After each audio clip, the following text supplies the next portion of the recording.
You've come this far, so start exactly where you are and be ruthless with your priorities. This is bold. I'm so glad you're here. Thanks for stopping by. At the Bold Business Podcast, we are normalizing important conversations. Yes, there are tips. Yes, there are ways to solve problems. More importantly, are going to be what do you need for yourself to be able to solve those problems and make the most of the education, the training, and the programs that you are already using. This is a supplement to that. It can sit on top of it, fuel your soul, fuel your mind, and most importantly, regardless of where you're at on your journey. Maybe you're starting out. Maybe you're ready to scale. Maybe you're going through reinvention. The conversations we are having will help you at each of those stages. So hang around, see what's going on, and I look forward to seeing you engaging with our videos. Wow! You are listening to the Bold Business Podcast, where you will hear firsthand experiences about what it really takes to ensure market relevance and your company's future. I'm so glad you're here today. I want to talk about breakthroughs, those biggest breakthroughs, and they come from tapping into your company's potential. And how to do that is to be diligent in the prioritization, making sure that you're thinking about your future growth for your company amidst all the daily demands. The way to do that is to make space. That's where you can find out what the next best action to take actually is. Creating space allows questions like these, which I'm regularly asked, to be answered. How do we stay competitive in a changing market? How do we adapt to changing expectations of our customers? And how do we break through our business plateau? All the answers have a common thread: prioritizing the growth strategy. And that's my work. It does take a commitment to develop your business in a way that looks forward to that next 3 to 5 years. And a 1-day or 2-day growth framework reset is actually something that can help you. Everything you've got, everything you think you've got going on, and being able to put it into a place to look at and engage with on a regular basis. I call this the growth framework reset. And you can go to reddirection.com under solutions to find out more. For those of you listening and watching, wherever you're listening and watching, it's time to like and subscribe. This way, every single conversation and every single topic that I publish will be at the top of your list, and you will know that there is something new to listen to and tap into for inspiration and ideas to solve the problems that you're working on today. Results that we get from our growth strategy depend on what we prioritize. What we prioritize is what we value. What we value becomes the way we work together. And the more we understand each other and how we work together, the more we achieve. Okay, that's it. I'll see ya. No, I'm really just kidding, because we're only getting started. This, though, is where the juicy, awesome work really begins for long-term longevity and success. I'm Jess Dewell, and I support mid-market CEOs and entrepreneurs, as well as boards, to tap into the growth potential that your company has today. My take on growth strategy is that the direction that you actively go to ensure your market relevance also ensures your company's future. There's a newsletter that I love and read every day called The Daily Stoic. Here's an excerpt that I read recently and is really poignant to this conversation. Seneca says, one thing all fools have in common was that they are always getting ready to start. It's not that these fools aren't busy, because they are. They're running around like crazy. They've got a million ideas and a million things that they're doing. The problem is, none of them concretely move the ball forward in any way. I know he lived a long time ago. I wanted to know exactly when. Turns out Seneca died in 65 AD. All these years later in the 21st century, we're still figuring out what to do to move the ball forward. This is still an issue. How cool is it that part of our creative brain and figuring out what we've got going on and what we can do and what we can bring to the world is something that we're always working on, regardless of where in time we live. So, knowing that this is something that if you're not facing today, you will. Seneca did. I do. And I'm guessing you have and will again as well. There are going to be 4 areas in this program that will help you reflect on the priorities you have and actively engage with them to keep moving forward instead of working in place. So, in this episode, I'm going to share with you that boundaries matter and no is the boundary. That the to do list never ends. And so it's important to create endings. And the third thing is there are so many ideas. What do we do with them and how do we find the good ones? And the fourth, I'm going to talk to you about the best strategic tool you can use to create space. It's called the present retreat. These small shifts that we can take that create lasting positive impact utilize the work you've already done, and they leverage the skills and strengths that you already have and lean into. If you can consider that you're already charting the course of your company's future, listen up. Your biggest breakthroughs to future growth can come from the intentional selection of all the ideas and advice that's always readily available and coming your way. Endings can be a guiding mantra rather than a rigid blueprint. Embracing a plan with endings ensures that your company can proactively address change, optimize time, and reduce costs. Endings. That's the key here. We think about the beginning. We spend a lot of time at the beginning. We forget about the ending. I know what 7 Habits of Highly Successful People. That book has a whole chapter dedicated to begin with the end in mind. It's easy to say, it's hard to do because some of us, most of us, me included, think that how do we know what the ending is going to be? All we want to do is try something and see what the results are and keep going. This act to plan approach is on purpose and right. The thing is, if we do it without a goal, if we do it without understanding what its purpose is, then all it is a waste of time, energy, and resources. So endings matter. This intentional approach of having endings supported by clear communication, it allows the strategic use of constraints. It allows and fosters adaptability and innovation while empowering your team, while strengthening trust from communication and effort that is spent together, working together. And it ensures your company's long term relevance and competitive advantage. Seriously, who knew endings were so powerful? Well, we do, we feel them. Usually we associate ending in the negative with grief, with something that, closed or broke or we let go of. And sure, that could even happen in the smallest thing, like something in your day. I want to try a different grocery store this week. Look at that, there was an ending built in automatically, going to a different place for 1 week. I think that that's an interesting concept, and this is a good reflection for me just right here with you because I'm like, "Oh, yeah, look, I've practiced this so much, the endings become part of the way that I think." And there's a value in this. And so everything that is said, everything that is shared, everything that you do in your present retreat, which I do have a video about, if you are unfamiliar with what that is, I recommend you watch it. It is the best, biggest strategic tool you can use to make change right now. Uh, we're talking about endings, and sometimes we avoid endings, one, because they might hurt or feel bad, and two, because we think, how do we know when the end is? We don't know what the end is going to be. So until we have some idea, how can we? Well, that's all decisions. That's all choices. Whether it's where you're shopping or what company you want to buy, or is this company that you're spending all of this money to acquire actually worth it? There is a cost of not planning. The thing is, most people ask that question. What is the cost of not planning? By the way, this question is not only overused, it's the wrong one. It's the wrong one because there's no accounting for the end of things.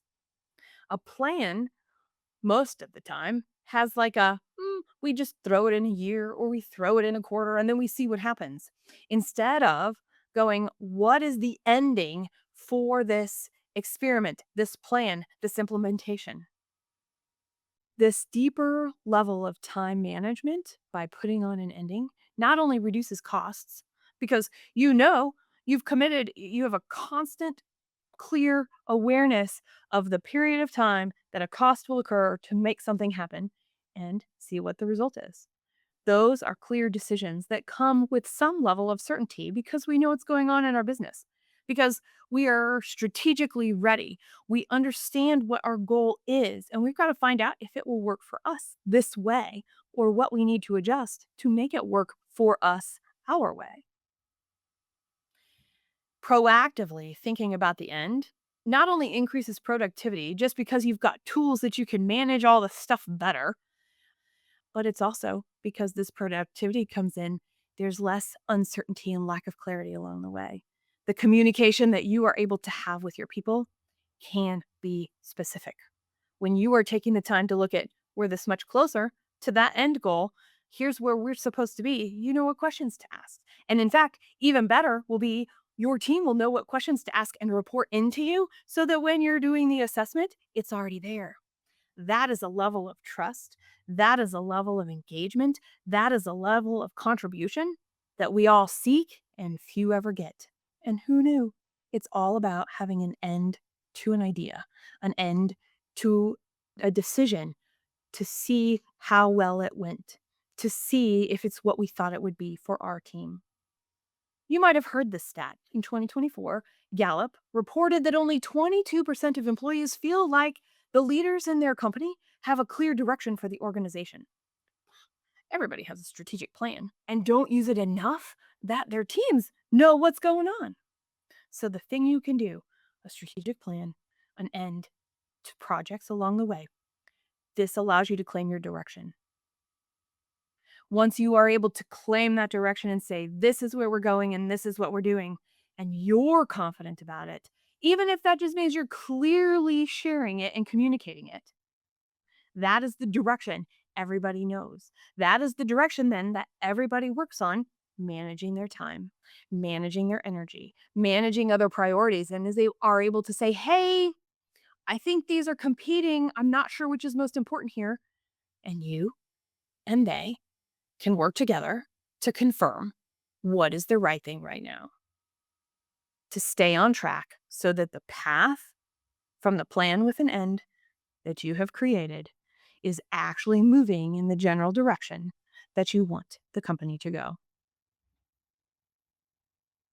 We all need reminders. We kind of know that this is necessary, the need for endings. And here's the other side of that. When we have an end, we have a very clear purpose, small purpose amongst the bigger goals and long term vision. Reminders are necessary. So, repeating that message, here's our experiment, here's our decision, here's where we're going, this is the highest priority right now, and why. And being able to distill that into one or two sentences is able to be communicated. And sure, it might feel like you're repeating yourself, and that's okay. Because here's the deal, the more that everybody knows that message, the more that everybody can say that message, the more opportunity there is for the team's trust to increase because everybody knows where they stand with their work. Everybody knows what everybody else is doing in relationship to getting to this bigger goal. And that is a place where capturing potential matters. This is the place potential within your company exists. Trust from plans with endings that are clearly communicated. So stay true to the direction you're leading your company. Be clear, repeat it often, incorporate it into the communications that go out, the adjustments that get made, any reprioritizations that come along the way. Here's the deal. Regardless of listening to all of that, you may be one of these people that is still saying, I'm not going to plan. I don't need a business plan, or I don't need something for this year. I just know where we're going. They usually fall into one of these three buckets. Tell me if you're one of these or have been one of these. Things are changing too quickly, Jess, and a plan inhibits our ability to adapt and change course quickly. Another one. Jess, it takes too much time and comes with a high cost to take the time to plan. How about this third one? Hey, Jess, the execution of a plan reduces our ability to create and innovate. Oof. Each one of these I could talk easily 10 minutes about. Provided you find yourself here right now, just recognize planning or not. Planning or not planning, that is your choice. And that choice is specifically going to be tied to the direction you go. Are you going on purpose and with intention, or are you just going and hoping the right stuff shows up so that more plans can be made to kind of find the way along the way? Clear endings allow for you to have more intentionality and shift from, I want to be adaptable, I want to be innovative within our organization, and plans get in the way of that. Okay, fine. So why not choose to have that and still put an ending somewhere? Check it out. See what that clear ending can do to just change the energy, to change the way people show up to their work, you show up to the work that's there, and the problems that you are solving. Now, the other cool thing about endings that is more powerful than anything I've shared so far is that pausing and assessing to reflect on what's happening, what's going on, new ideas that come up, changes in the market.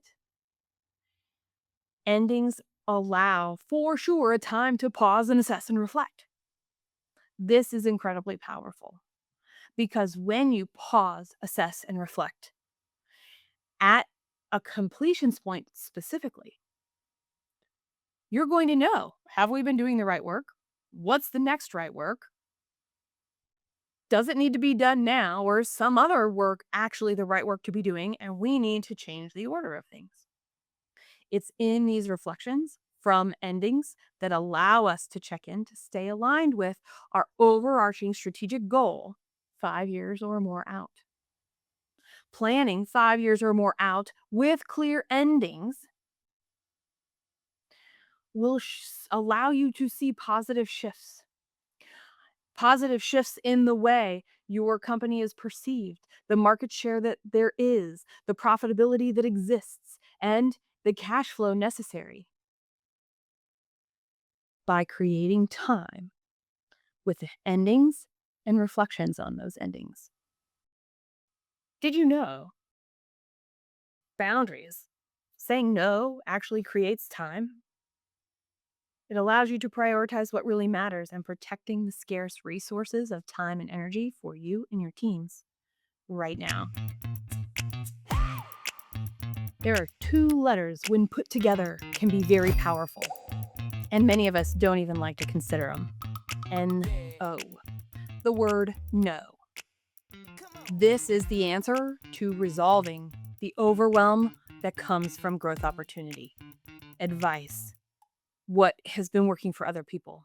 What's exciting right now? Where the good ideas within your organization always come from and will continue to come from. To simplify the path of relevance, the ability to survive and have longevity in a changing world is mastering no. No protects more than your core mission and propels you forward. It protects the opportunity of this energy resources at your fingertips. One of the easiest, quickest things you can do right now to make space, also to say no, is to just defer. Take the idea, take the advice because you like it and think it has some sort of merit, even if you don't know how much, and write it down and keep it somewhere. This is interactive note taking. It might be electronic, it might be physical papers that you go through. Regardless, write it down and set it aside for a little while. Kick the can down the road just for, even if it's a day, it might be a little longer than that. Because here's the deal, this is a process that you can use to create space.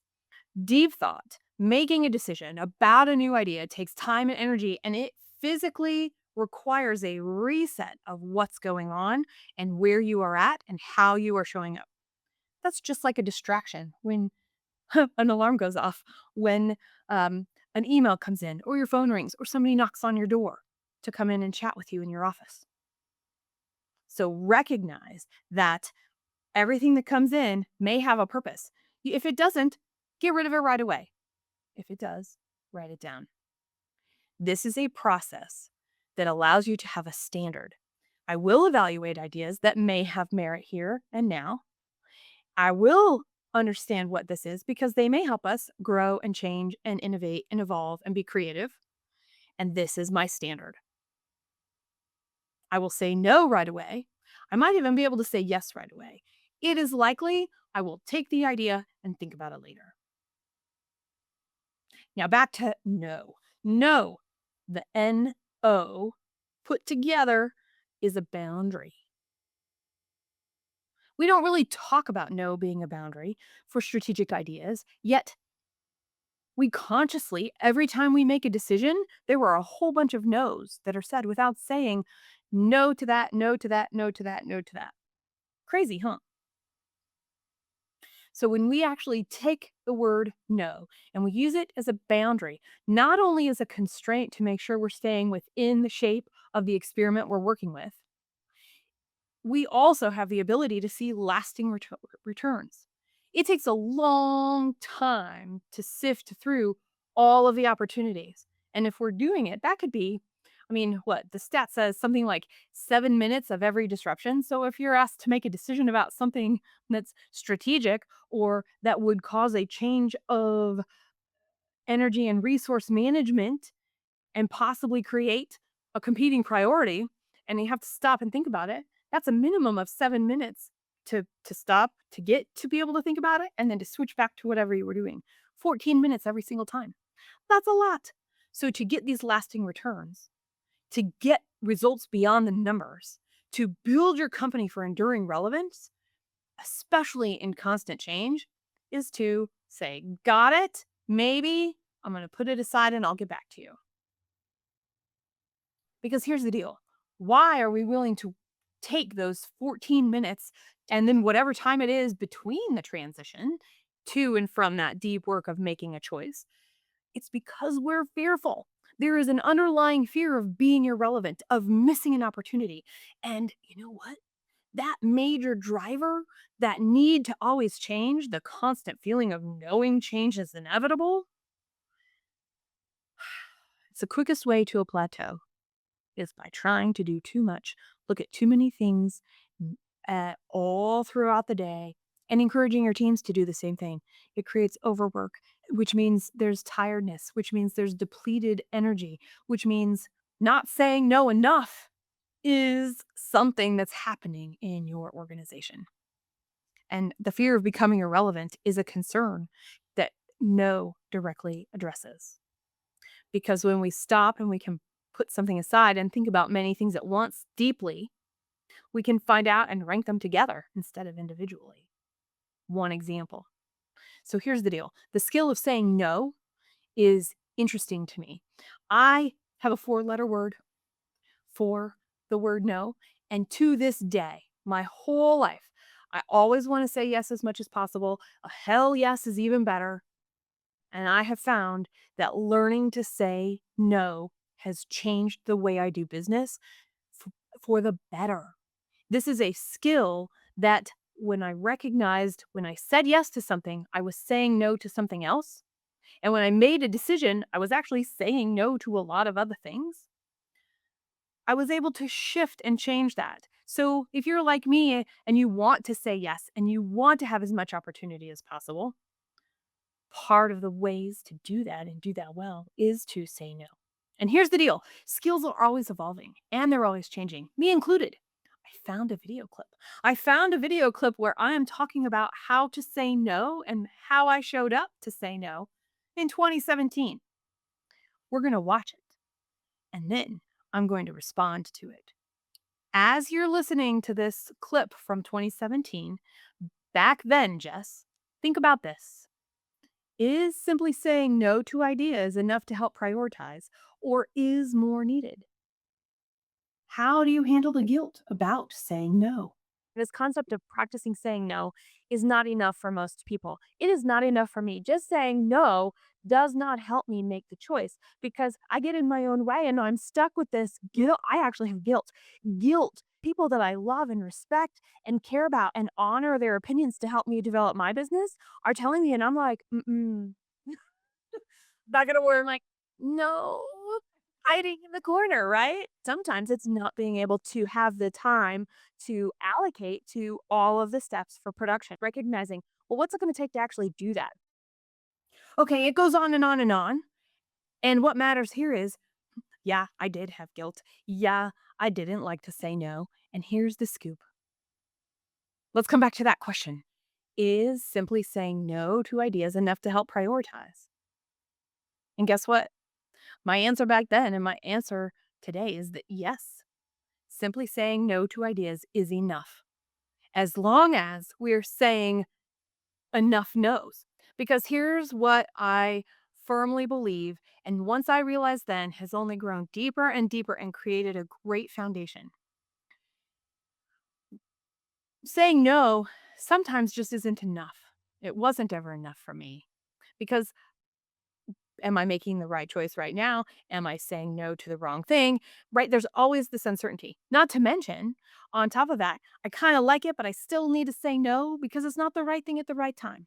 So, what I learned from 2017 to now is that I've added something to my when I go into my now and nears and I'm saying yes or no to things, right? Um, or in the moment when somebody comes in and I know right away, super clear on where we're going, super clear on the ending, super clear on the priority, can recite what we're doing and how we're doing, I can say no with a reason and it can go away. I can also, in that moment, say maybe later and put it away for further evaluation. In my now and near, once a week, I go through all of the ideas that have come in that I have pushed. And I look at them because I'm already in a space of here's where we're going, this is where we're at, here's what the priorities are. And I can actually look at all of these ideas, all of this advice from wherever it came from and say, does it match the priority? Does it help us right now? And if the answer to both of those is yes, I set it aside. If the answer is no to either, might it be in the future? Could this be helpful to us? Could this be something we want to do in the future? If the answer is yes, save it in a future pile that I look at quarterly or annually. If it is no, it won't, it can go in the bin. The purpose of this is to have a really big list become a few things and then deciding, does it make sense right now? Does it change what we're doing right now? And that is the key to saying no. And we've got to get that short list. So we have to learn how to say a no enough to get a short list of things that really, really align to what we're working on. And then we get to decide, is it now? Is it next? Does it enhance? Will it leap us forward to our goal, to our end? Because when we are willing to be relentless about saying no, it means we're relentless about our goals. It's relentless pursuit of growth, the right growth, not what's interesting to us, the right growth, not what somebody else is doing, the right growth because it supports customers. It allows you to show up to the way the market is changing and what is happening in your industry to navigate every step along the way. Boundaries ensure our priorities stay the priority. And with so many good ideas, we have to say no. So being able to say no to the ideas that don't help us right now is incredibly important.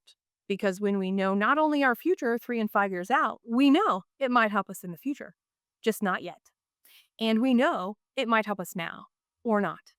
And that's how we can create more time by taking our strategic time, which I call a present retreat, and using it to say no as much as possible.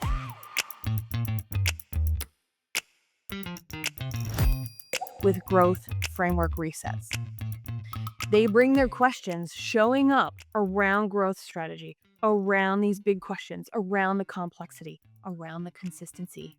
And because they're dedicated to create their own company's future, they use the growth framework reset to stay relevant, to stay on priority, and to get clear about the message. And then they go out and do their work and come back for the next problem that they are working with.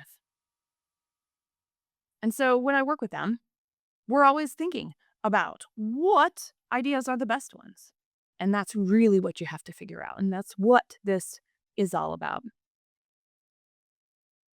There's always going to be good priorities, good ideas to go after, an overabundance of them, in fact. So that challenge that you face, am I doing the right ones? Are we doing too many?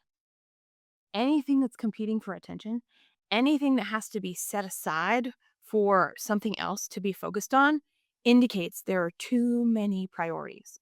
And we know we can have a lot of important items, genuinely important, and we still have to choose. We can only, I don't know, some of us might be able to jump into our pants with both feet. I know I can't, so I put my pants on one leg at a time, and I have to choose, do I want it to be my left leg or my right leg? Sounds simple and straightforward. When we take it back, though, and we look at all the priorities in our business, it's the same thing.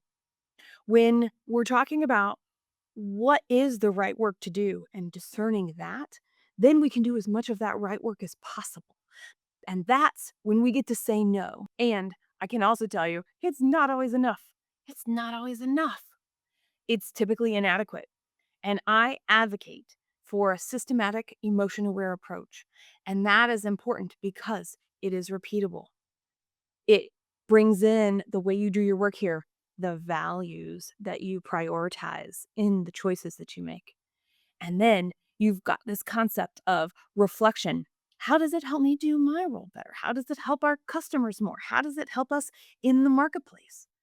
And what do I need to become? Who do we need to become? What are the additional resources we need to get there? Letting go after saying no takes a large amount of energy, like so much energy. That no, even the not now, is clearly removing things out of the day to day so that the right work can be done. That leaves space for the ideas that make it to the maybe or the yes, and now we just need more confirmation. That requires constant commitment to evaluate them because having a lot of good ideas that we don't act on is just as bad as having too many that we're actually working on. Because if we think it might be a good idea right now or in the near future, but we never look at it again, we still miss the boat and we put energy here. And if we're going to put energy in something that's a maybe or a yes with validation, it's probably a good idea to look at it. I can tell you from experience, it's exactly the right thing to do to make time to look at it. Over the years of doing this work, I've been focused on what does it take to find the right priorities so that you are doing the right work right now, specifically during times of high pressure and fast change. The first time I talked about the framework I call now and near was in 2017. I had been working with it though before that since I started this business back in 2004. Now, the first season of this podcast, the Bold Business Podcast, actually had a different name back then. Season 1, we were called The Voice of Bold Business. And I'm sharing that with you because if you go to the YouTube channel and you take a look at the whole conversation, which is in our notes right here, you can take a listen and you can see the whole thing. And it will look a little different and has a different name. And hey, that's okay because here's the deal everything evolves and changes. So I want to tell you from the Voice of Bold Business episode about too many high priorities. There's a piece that I clipped out for us to take a listen.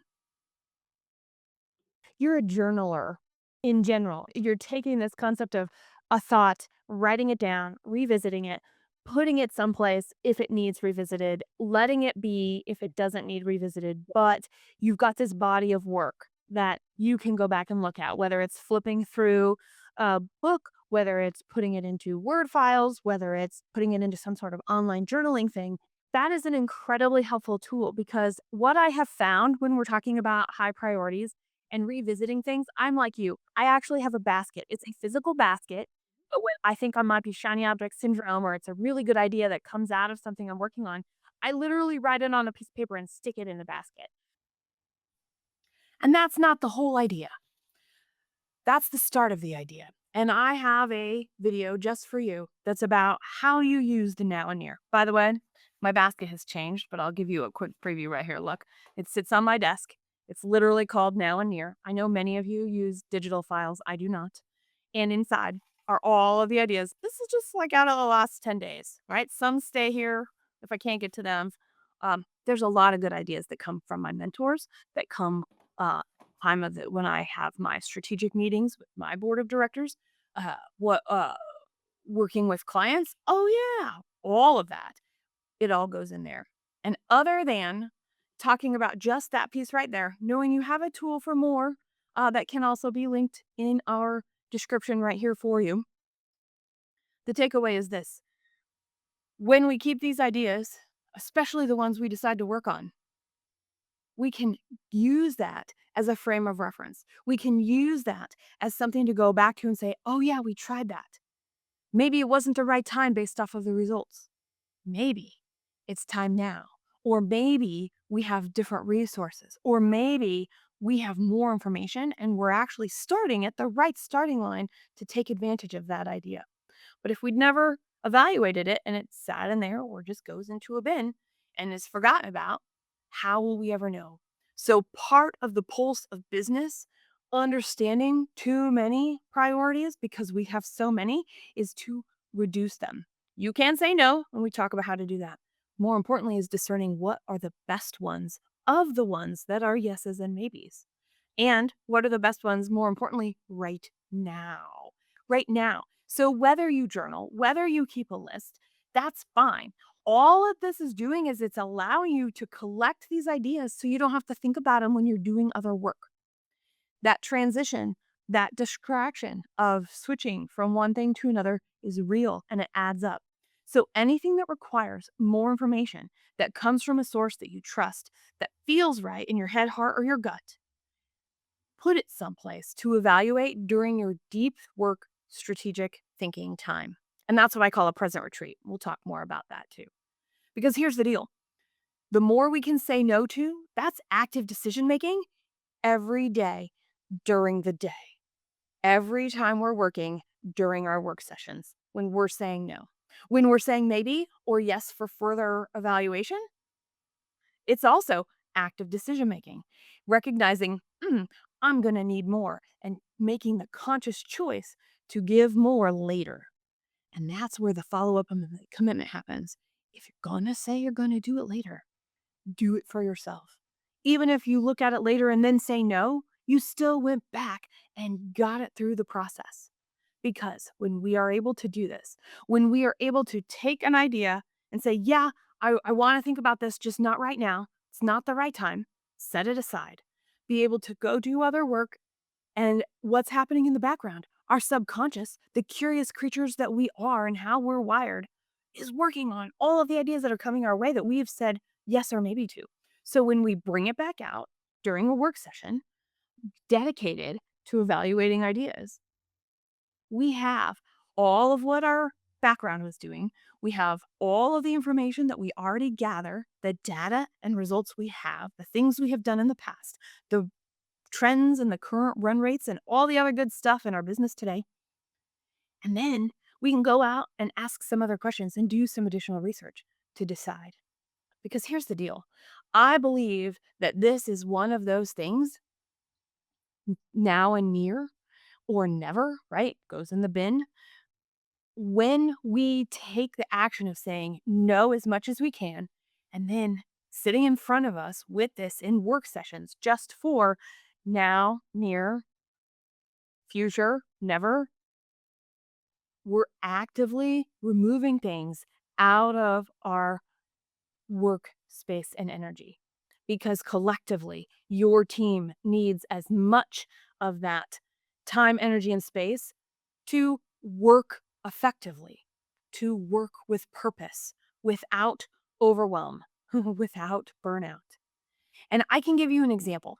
I had a company come to me and say, Jess, I am not reaching any of my goals. So this trades business sat with me and they worked our first work session. They put together a 2-year goal. And that was the beginning of our work. What could we do in this 2-year goal? Well, get this. the attention and the effort they put into prioritizing ideas and getting rid of the things that was taking away time from their core work and the core things that were going to help them steady themselves and grow the way they wanted to grow, allowed them to not only make their revenue of 2-year goals much sooner, it allowed them to do it in 6 months.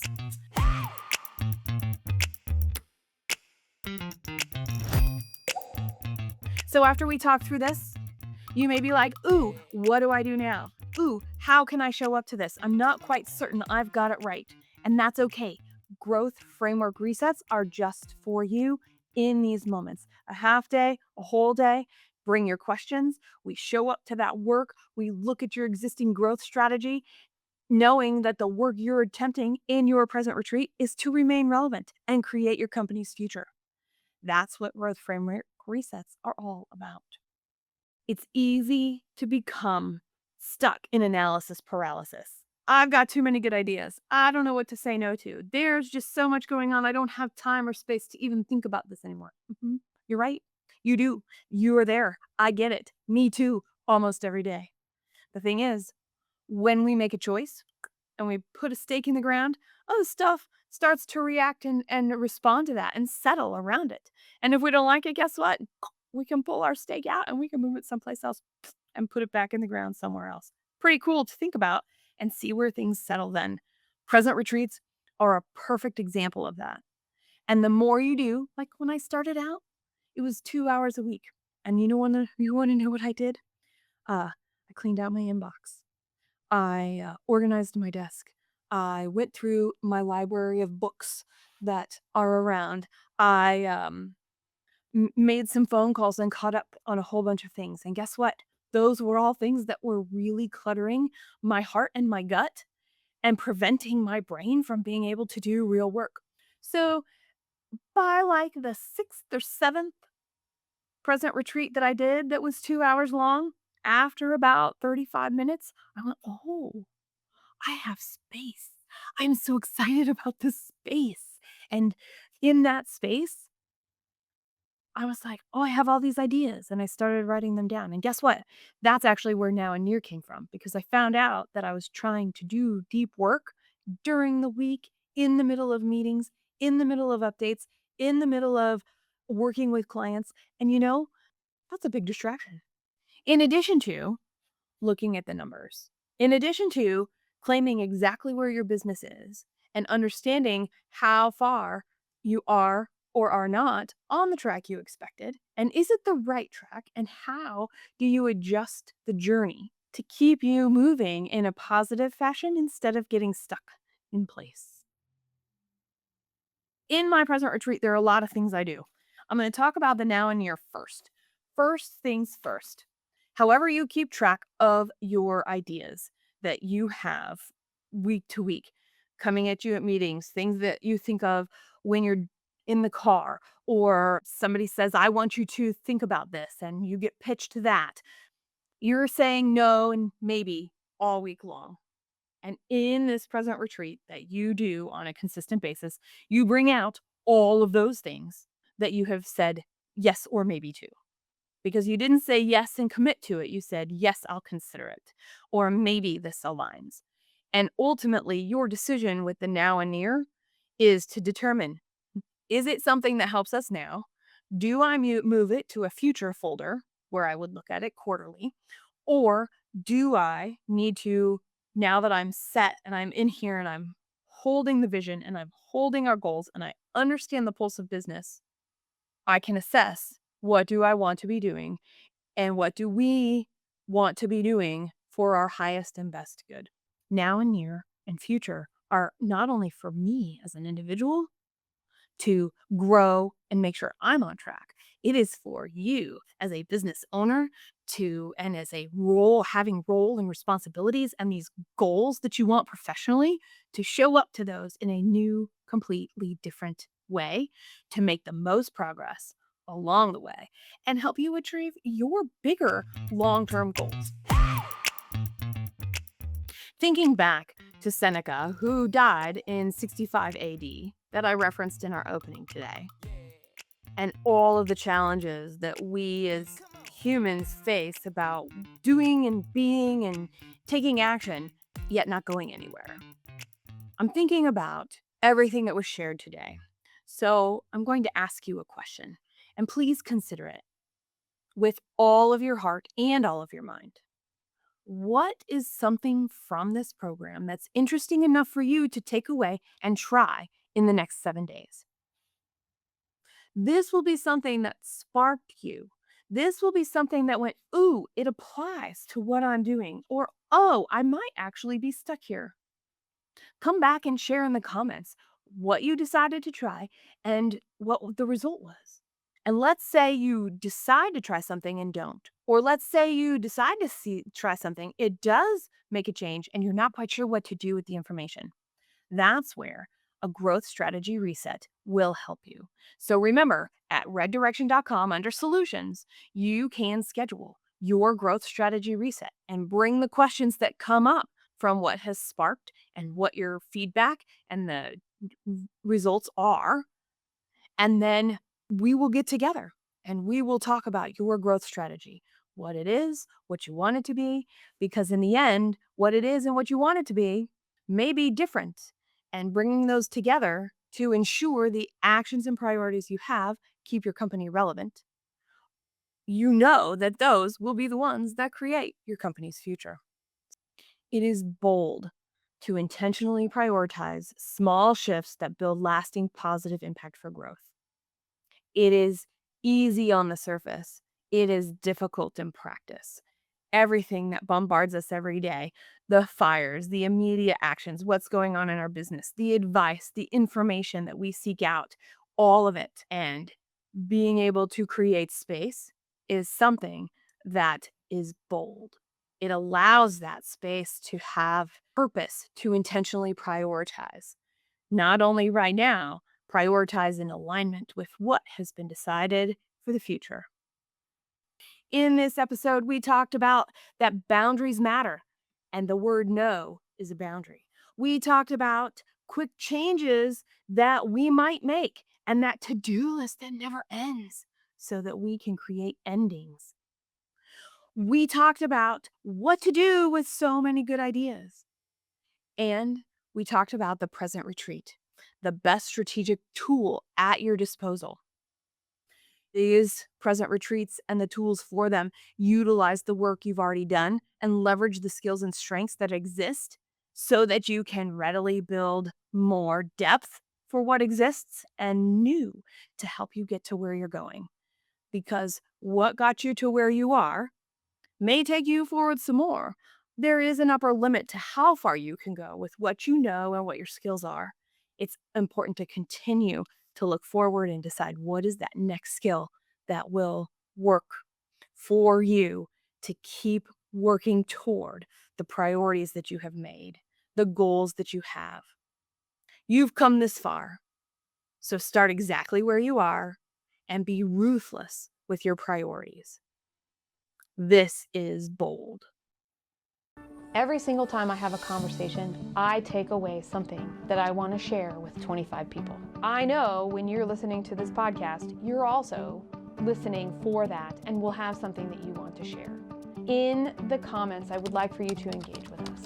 What is that thing that you want to tell 25 people from this program? Here's why it's important. It's important because, yeah, there are going to be how-tos. Yes, there are going to be steps. Yes, you're going to be like, oh, I wish I wrote that down. I wish I wasn't doing this and I could actually take action on that right now. But guess what? You're not.